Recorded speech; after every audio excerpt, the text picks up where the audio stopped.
Is Mexico all drug cartels and fancy beach resorts? We don't think so.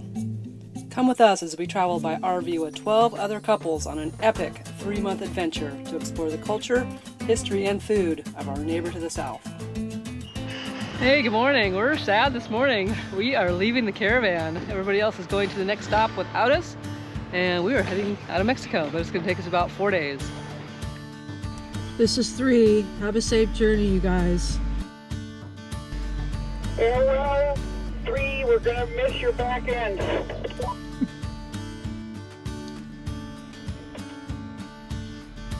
Safe journey to you guys too.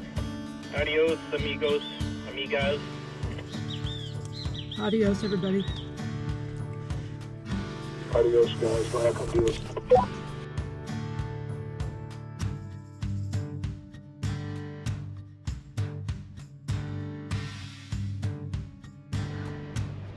Okay, I'm still emotional, but after emotional goodbye this morning to our caravan family, we are off and running on our own. So this is exciting though, totally exciting. Excited for what happens next. Leaving the RV park and headed to Villa Corona. I know, we still haven't told you why. We'll wait a little longer. Let's get on the road.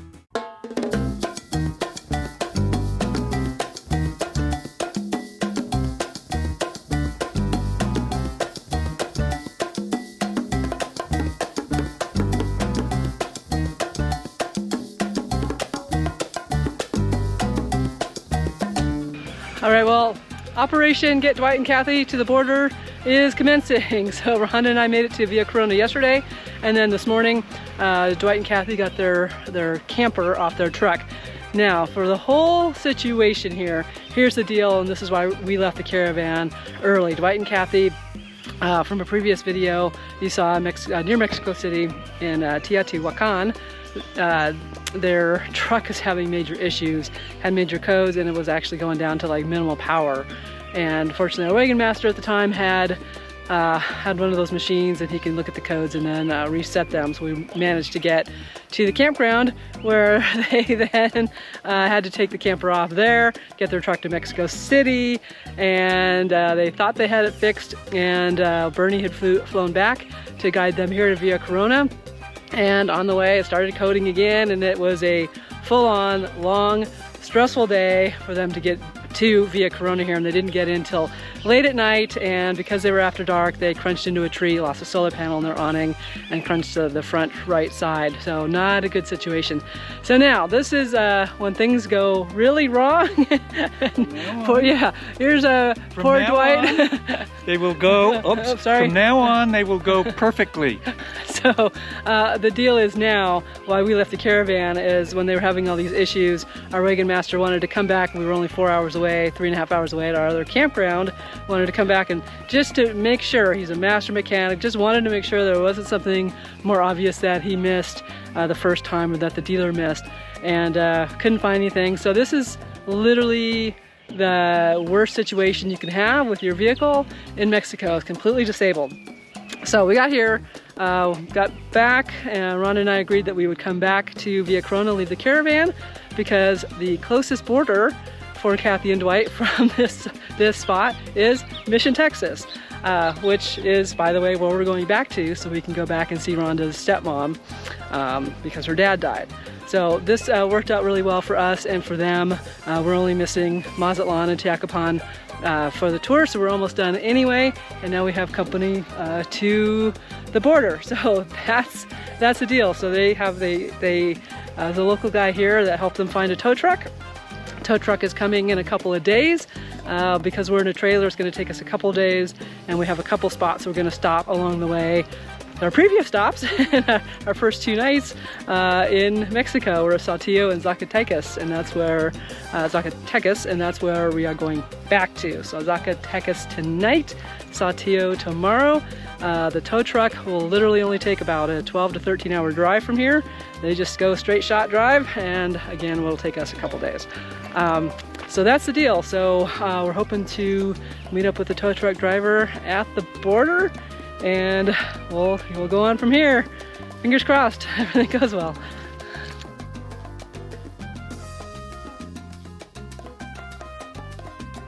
Okay, it's day 2 of Operation Get Dwight and Kathy to the border. And get ourselves home. And get ourselves home at the same time.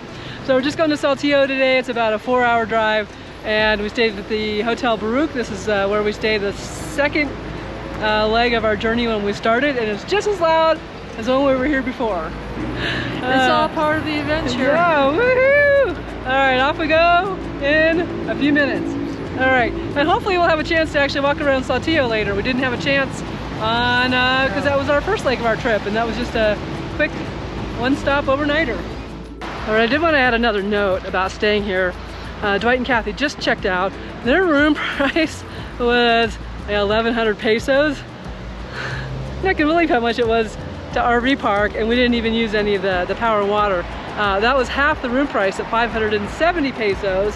So this place is compared to a lot of other RV parking and even RV parks, is pretty expensive. So that's right around $28 and for all the noise and stuff. So if you're in the area and you find a different spot, I would definitely try for that. There is another Hotel Baruch that I think there's a little bit limited RV parking, but not for big rigs. So at some point we come back through here, we might have to go check that out, or yeah, but you know what, for a night it's fine.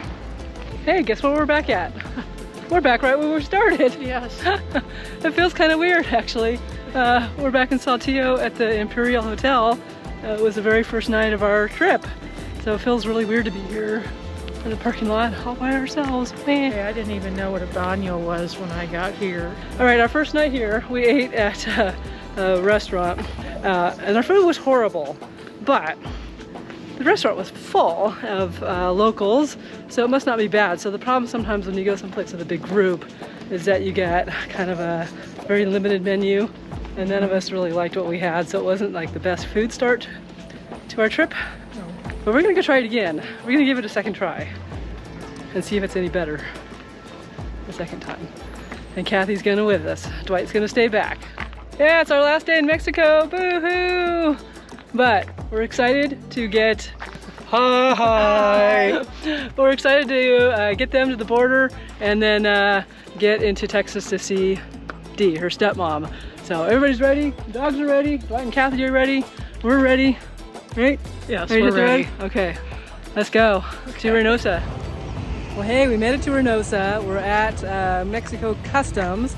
We had to turn our tip back in because you get a refund, so that was like 600 bucks. We wanted to make sure we did that, of course. It was a little confusing, it's not really well marked. So we went inside and they said, oh, you gotta go back outside and get in a line where the little house is, a little shack over here. And then they do some stuff and then refund it. If it's by your card, you get the money back in about 3 to 10 days. But if you do cash, then you have to go back inside and they'll give it to you there at the cashier window. And then we had to turn in our visa. So we've done that. That was super fast and easy. And then, so we're waiting for Dwight and Kathy's truck. We're not sure exactly where it's at right now or how long it's gonna take to get here. It could be an hour or a couple hours, so we're not sure yet, but we're waiting to hear back on where exactly it's at this point. Woohoo! Guess what arrived? Dwight's truck on the back of the flatbed, all the way from Villa Corona. Now that drive took us 3 days because we don't like to drive a lot during the day, from Villa Corona to here at Reynosa. And they picked up his truck last night, took it to Guadalajara, and then it was a full day. I think they left at about 4 o'clock this morning. And it is now 5:34. It's actually 6:34 because we lost an hour because of time change.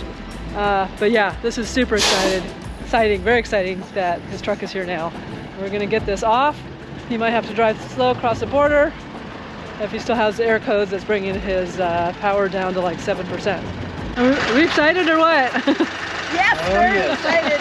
Our little truck's back. Yeah. Well, in case you want to know what the price was to have a vehicle towed about an hour outside of Guadalajara all the way to the border in Reynosa, they paid $2,200 US. So I think it was about 48,000 pesos, which seems like a really good price. And that included the tolls too, right? Well, it's supposed to have. Yeah. We're not done yet. We're not done yet. But... Right. Okay, we made it through the border. Of course, we got inspected because we have a travel trailer, so they brought the dog around twice and went inside and inspected everything in the fridge. Fortunately, we got rid of all the fruits and veggies and the eggs and all that. And we are following Dwight and Kathy to their hotel, and then we'll figure out where we're going to stay tonight. Hey, this was our very first Cracker Barrel experience, but we want to let you know that we all made it last night. Dwight and Kathy made it to their hotel, and it was getting dark, and so we decided to come here to Cracker Barrel. And yeah, it was perfect. Had a nice little breakfast this morning, and we're off to do some shopping and then go to your stepmom's house.